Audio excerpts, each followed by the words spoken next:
Welcome once again to the Tin Dog Podcast. As you can hear, my voice is largely returned to normal. And before I begin this week's show, which is a review of The Unquiet Dead from 2005 with Christopher Eccleston, I'd just like to thank everyone who's left a comment about the Tin Dog Podcast on iTunes. Thanks very much. Really means a lot. That means that anybody trying to find a new show will come across your reviews, and it should swing them in my direction because some of them say rather nice things, so thanks very much for that. I have recorded a tribute to Verity Lambert, which I was going to put on the end of this week's show. However, I recorded it for the WhoCast, and as the WhoCast haven't actually broadcast their tribute to Verity Lambert's show, it seems rather bad to put it into this show, so I hope you understand that if you're interested in a Verity Lambert tribute collection, then I recommend that you head over to the WhoCast and listen to that one when it finally gets broadcast. Finally, I'd like to thank the guys at Podshock for having me as part of their show last week when we talked about Colin Baker's time in the TARDIS. It was most enjoyable hanging around, even though I was just fighting off coughing for a huge amount of time. So thanks for having me. I'll try and pop along for the Sylvester McCoy story. Hopefully I'll be there. Thanks, guys. If you do want to contact me, feel free to email me at tin-dog@hotmail.co.uk. The address is repeated at the end of this show. And now, The Unquiet Dead. So far we'd had 2 episodes of the new series, and things were looking really good. And then The Unquiet Dead came. This is the one I was really looking forward to. Cast-wise, extremely good. The guy out of Chance in a Million, I know he's now down as some world-famous actor, but as far as I'm concerned, he'll always be the guy out of Chance in a Million, and not somebody who was in 4 Weddings and a Funeral at all. He was playing Dickens, which, let's face it, he's been doing for some time on stage, and of course, it was written by Mark Gatiss. Now, anyone who's listened to this podcast knows I'm a big Mark Gatiss fan. Huge fan of The League of Gentlemen. Can't recommend it enough, can't recommend his work enough. His writings, his novels, extremely well written, very, very good. And of course, he's from my end of the woods, if you see what I mean. Why does that sound like a metaphor? No, he's actually from Durham and I'm from Tyne and Wear, as you can probably guess from my accent. Unless you live in America, and then all I've said is, I'm from somewhere, he's from somewhere close by. Fair enough. The story, before I start rambling insanely beyond belief. Basic story, we've had the Doctor deals with things in the present. He then goes and shows off the TARDIS by going to the future. Nice sci-fi story. Thus leaves the list of what Doctor Who does best to historical, pseudo-historical, which is what the historical stories became, i.e. a story set in the past, but with alien influences. The purely historical stories have kind of gone the way of all flesh and only exist these days as Big Finish audios. And to be honest, when I first heard my first purely historical story with one of the remade Doctors, then it came as a surprise because I was just sitting there going, and when are the aliens coming? Oh, there are none. That's weird. I think the first one I experienced was Church in the Crown, and that came as an enormous surprise to me, followed by the Council of Nicaea. Am I totally off the subject? I suspect so. Back to the show? Back to the show. We're still getting used to our brash 9th Doctor. His accent is beginning to grate on me. What he's wearing, again, still beginning to grate. But I am just pleased that the show is back, that I'm willing to let these things go. Now this trilogy, obviously, as I like to refer to it, isn't a trilogy as such, but it does fit together really well. If you ever had to show this show off to people, this is where you go. And the Gelf, being the villain in this story, work really well. basic Victorian ghost story is fine. It's only looking back on it with hindsight that we realise that, of course, this is the beginning of the Torchwood storylines. We're in Cardiff. We're on the exact spot where Roald Dahl Plaza, which is where Torchwood ends up being, is. The basement of that house is slightly above where the hub of Torchwood will end up being. Of course, we're so ahead of ourselves by this point, it's unbelievable. This could be the most important Doctor Who story, as Russell called it later, that you just didn't notice. This one, and of course, that one with the Slovene in it. Shall we just move on? There is one thing that I do worry about. Not worry so much as wonder when it comes to this story, and this is another tangent I've gone off at. When I was reviewing the show again, just for editing, there's one line that just threw me. When Mr. Sneed says, "Gwyneth, where have you been?" And Gwyneth answers, "I was breaking the ice off from Samson." Now, is this so he could have a drink, or is this some euphemism for a very, very cold horse? It's made me wonder every so often.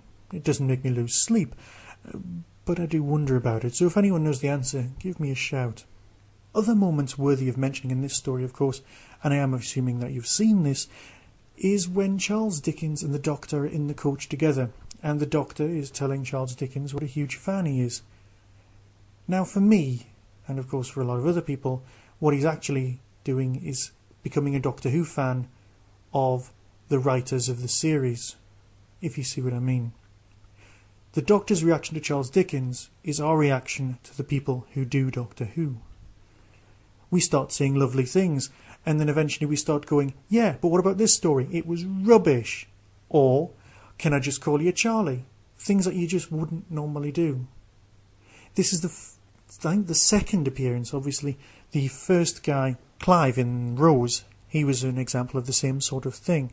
But of course now we're seeing it from a slightly different point of view. But at its core, what is this story truly about? Well, for me, it's about guilt, and it's also about discovering what's actually going on. The old school fans know about Gallifrey, they know about the Time Lords, they know about a load of other things. Stuff that you suspected weren't quite true about this new series. This whole business of being the last of the Time Lords, very important to Russell, very important to a few people, not as important to us. I was a big 80s Doctor Who fan, and in the 80s you couldn't get moved for Time Lords and big silly collars. But I liked them. I liked the Time Lords. I liked the idea of that much power and that much apathy being in the same place. This is where we're starting to learn about things that were mentioned in the last episode. When we found out that there shouldn't be any more Time Lords in the last story at the end of the world, we're now presented with the Time War. Ooh, how excited did that make people. Outpost Gallifrey leapt at the words Time War. It all got very exciting. Who were the villains? What had happened? Now the clever money, or the not so clever money, and to be honest, the obvious money, went for Daleks. But everybody else, the people who were too drenched in Doctor Who history to really move on, with things like, oh, it's faction paradox, oh, it's this other creature, oh, it's somebody from the books, oh, it's somebody from the audio adventures, oh, it was the Daleks, wasn't it? Of course we didn't realise that yet, and all we knew for certain was that there was a Time War. We're not quite sure what format that would take, and of course how much of the Doctor's own history had been rewritten by that, even if it was his own TARDIS. Little ideas like that spun round our heads. And of course, we'll never know the answers, because any of our authors worth their salt won't tell us these things, because the Time War in our own heads is so much more impressive than anything that would appear on a screen. Every single Doctor Who fan has their own version of the Time War, and I guess every single version is true. It's the Doctor's guilt that lets him want to help the Gelf. But I suspect all of the other Doctors would have wanted to help them as well. Again, we're back to the hand-holding. Again, we're back to Rose talking about, oh, how I'm going to die before I've been born. How could that happen? Come off it, pet. Everyone's aware of that. I mean, let's face it. In the Shakespeare Code, even Martha just says, oh, it's like Back to the Future. And admittedly, the Doctor says, oh, the novelization. And I know for a fact that there was one because I owned it. In a time before VHS, novelizations were a marvellous thing. Oh look, I've digressed yet again. Themes are beginning to be noticed in this show. Themes are coming out, themes are being more obvious. Rose gets separated from the Doctor, goes off and talks to the staff. And I know it's the same actress who ends up in Torchwood. How confusing is that for anyone into continuity? But, oh look, Rose is talking to members of staff. It's going to become a theme, and you know it will. Admittedly, the whole Rose, I'm not going to die before I was born thing did lend itself to a recreation of that scene with Sarah Jane Smith in Pyramids of Mars, which I think was the original intent, reading of some of the production notes. And, like most production notes, they end up with that scene being dropped in exchange for a little bit of exposition. Ah, exposition. It's nice that the word phantasmagoria gets used by Mark Gatiss as well, because of course that's the name of his Big Finish story, and it gets used repeatedly in League of Gentlemen things. I guess it's just one of those words he likes. I'm sorry if this isn't as well structured as normal. I will try and make much more clear notes in future. But remember, we are the Doctor's #1 fan, each and every one of us. Once I found a stowaway upon my ship on Christmas Day. I was fair, so I gave him a chance. You shouldn't be here, what's your tale? I ought to throw you to the whale. He just smiled and said, come here, let's dance. He said, for I won't steal, I'll find a way to be with my lover upon Christmas Day. And I'll run and I'll roam, I'll cover the ground. This Christmas I'll see you, I'll be around. I just want to say that there was a plan to take Murray Gould and give us a Doctor Who #1 at Christmas. The section of music that you may have just heard is from the Doctor Who soundtrack album, and there is a concerted effort by us, the fans, to make that the new Christmas #1, especially in England. So, this week, why don't you pop onto iTunes, or however you buy your records, find it. I think it's track 26. It's called Stowaway, and why not download it? Because if enough of us do this, then that could make it into charts, and that would be a lovely Christmas present for a lot of people.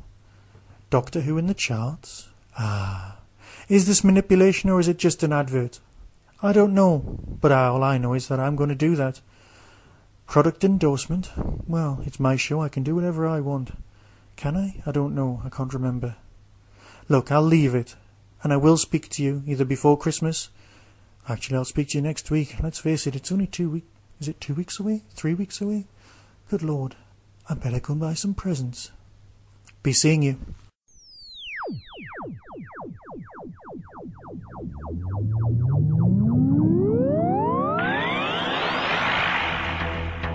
You have been listening to the Tin Dog Podcast.